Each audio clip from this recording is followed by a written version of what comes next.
here's a look at the new pitcher, number 31, Peter Bayer.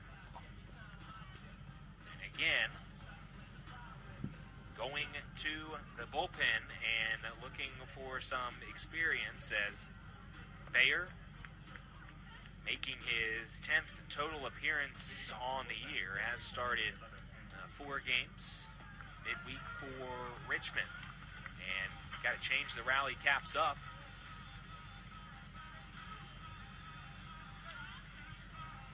Got to go with, I don't know, the face mask, I suppose.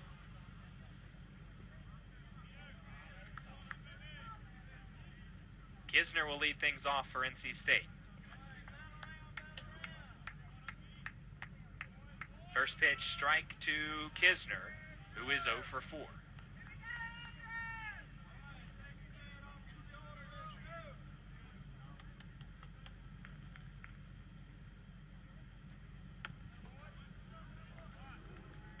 Kisner 41 RBI. He is now second in the ACC in that category, but right now, the Pack don't need him to bring anybody in. They just need him to get on base. A couple of base runners necessary for the Wolfpack. Carlos Rodon on the on-deck circle right now.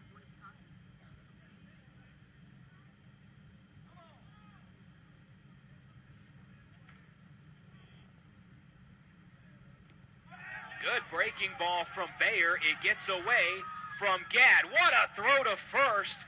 They will get Kisner. So the strikeout from Bayer, and what a throw on a line by the catcher Gadd to make sure that he doesn't reach.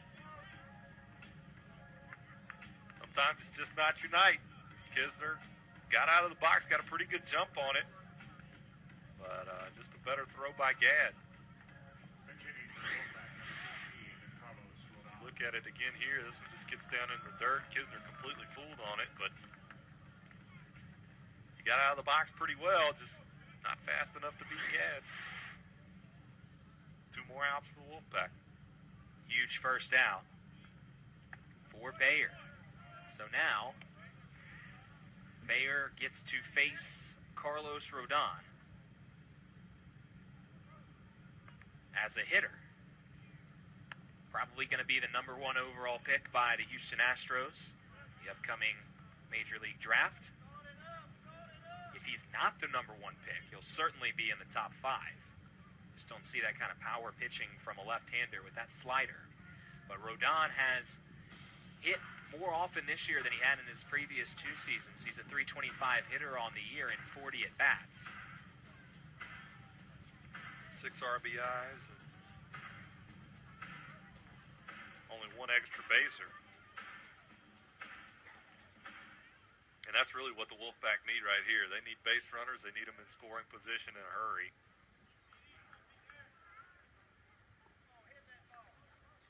It's like a news station. And Rodon swings and misses. 2 taps to the plate with the bat from Rodon. Bayer exhales, now will come to the plate. Fouled back. Rodon does not hit on nights that he pitches, but on a Saturday or a Sunday, or perhaps in a midweek game on a Wednesday night, on May 7th, you might see him come in as a designated hitter, or in this case, pinch hit opportunity. 1-2, and again, Rodon sends one foul. Very few precious left-handed bats that Avent can put into the lineup in pinch hitting situations for the Wolfpack. So Rodon valuable in that sense here as he comes in for the righty-lefty matchup. 1-2, and Rodon is punched out.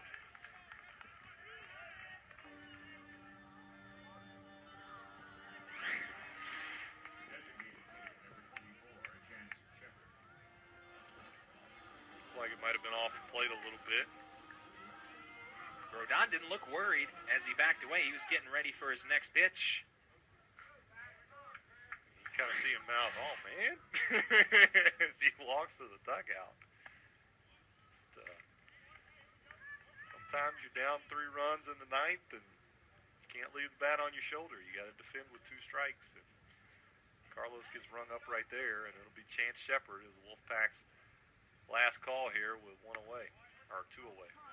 So the Spiders just 1 out away from a big road win. 2 outs for Shepard, and Shepard has been getting on base. Single, double, a walk, 2 runs scored for the designated hitter. He grounded out to short in his last at bat, so he is 2 for 3 with a walk and 2 runs scored.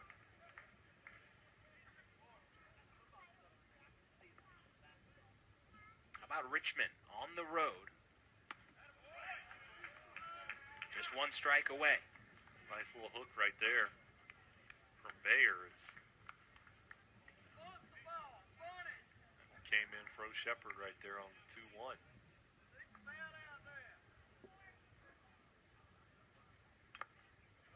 Shepard gets a piece. The Spiders playing in their 100th season varsity baseball. College founded back in 1830.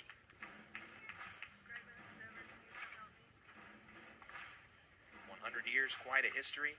Now with first-year coach Tracy Woodson.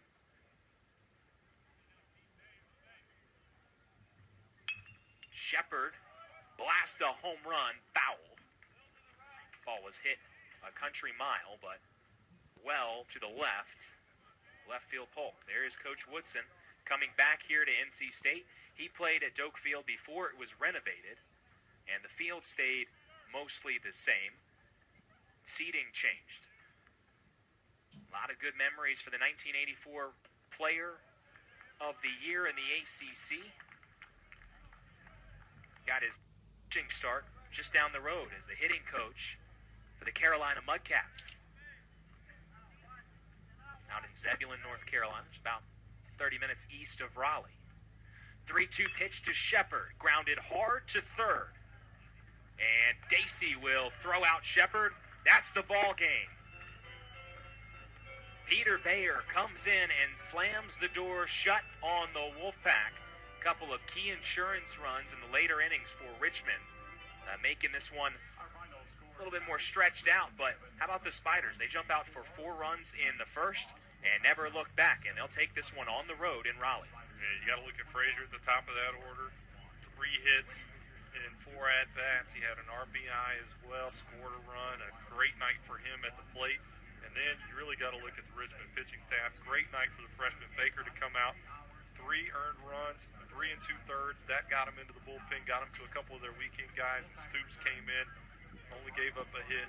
Martinson with only a hit, and Sterling coming in doing 2/3 of an inning. Didn't give up a hit at all. And really, you got to hand it to Richmond for going Johnny Holstaff and picking up a big win here tonight against NC State as Coach Woodson makes his return to his alma mater, and they pick up a big win here tonight as they really put a dark number on NC State with those 4 in the first inning and never looked back. So the Spiders improve to 21-24-1. NC State falls to 27-20 on the season. Great job by the bullpen from the Spiders. They get some offensive production. 10 hits will score 7 runs, and that is enough to get the job done. Ryan Cook, a couple of big hits. And the Spiders on the road victorious. Coach Woodson comes back home and picks up the W. That'll end things for us here from the Doak. For our great crew, my partner James Alberson, I'm Andrew Sanders saying good night from Raleigh. For our final score is Richmond 7, NC State 4. This has been a presentation of ESPN, the worldwide leader in sports.